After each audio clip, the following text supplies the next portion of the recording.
Olá, professores maravilhosos! No vídeo de hoje nós vamos falar sobre um assunto muito importante, muito especial e muito desejado por todos os professores, principalmente os professores de educação infantil. Começamos as discussões lá no meu Instagram. Se você não me segue, vai lá, @Prof. Priscila Neves. Começamos a discutir um pouquinho sobre acolhimento. E hoje vamos aprofundar um pouquinho essas discussões aqui no vídeo. Então, já deixa o seu joinha que vai incentivar o meu trabalho. Vamos lá?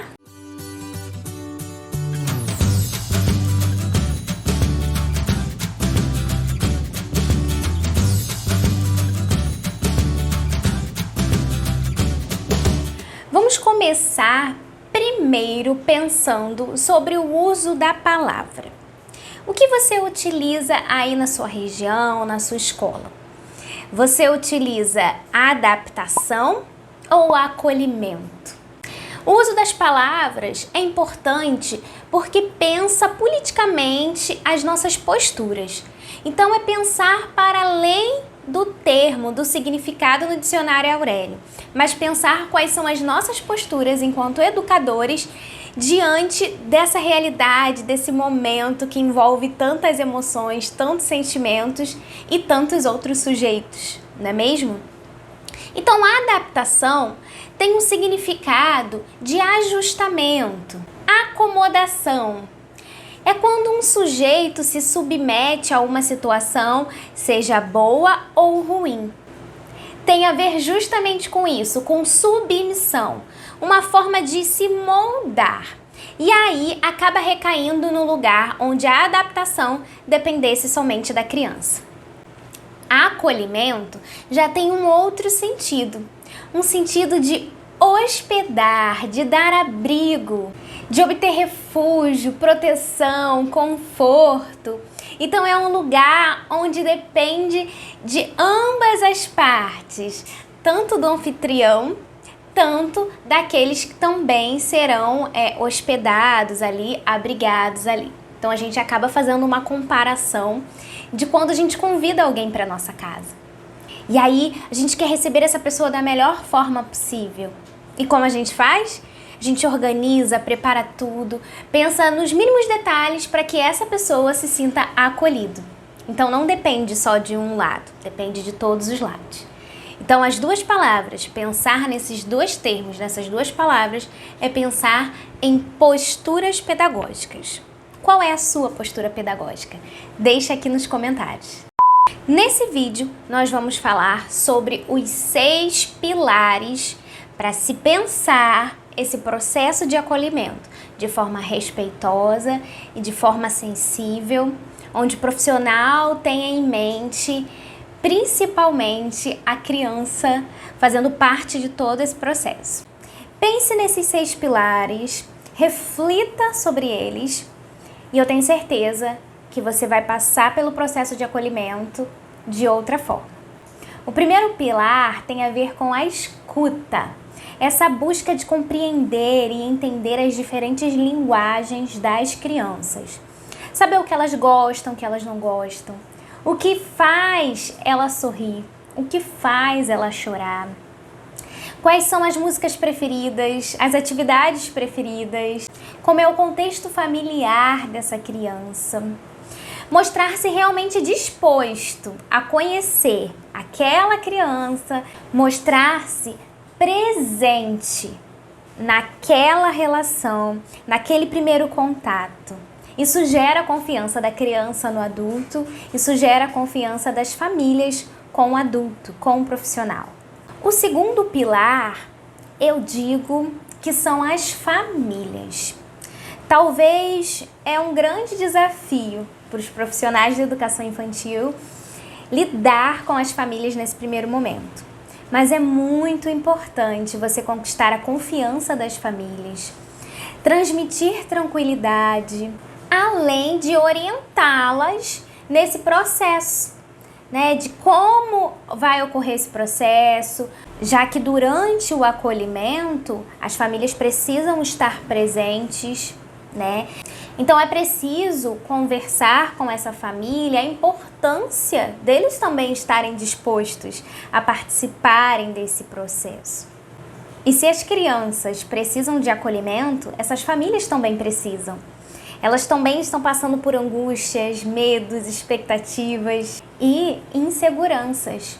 Mas as famílias cumprem um papel super importante e intermediário nessa criação de um novo vínculo.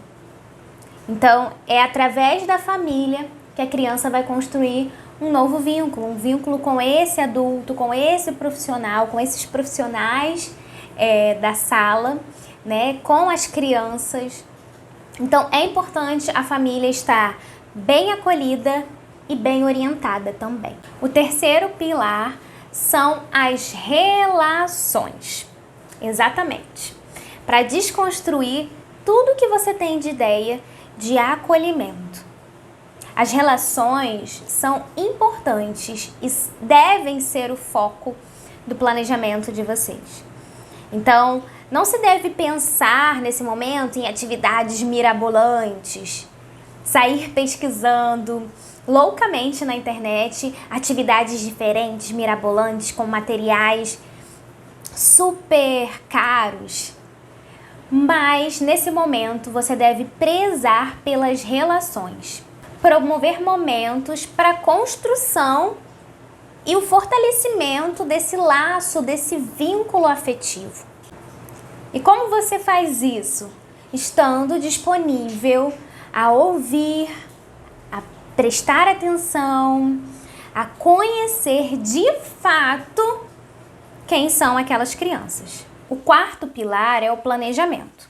O planejamento deve considerar os gostos daquele grupo, as especificidades de cada criança, tendo atenção aos interesses que você já conheceu através desse relacionamento com as famílias e desse primeiro contato, levando em consideração também o desenvolvimento etário, né? Quais são as potências de cada idade, planejar aí a organização desses contextos, desse ambiente, da oferta desses materiais, né? E aí sempre olhar para esse espaço, para esse contexto e se perguntar: é convidativo? É acolhedor?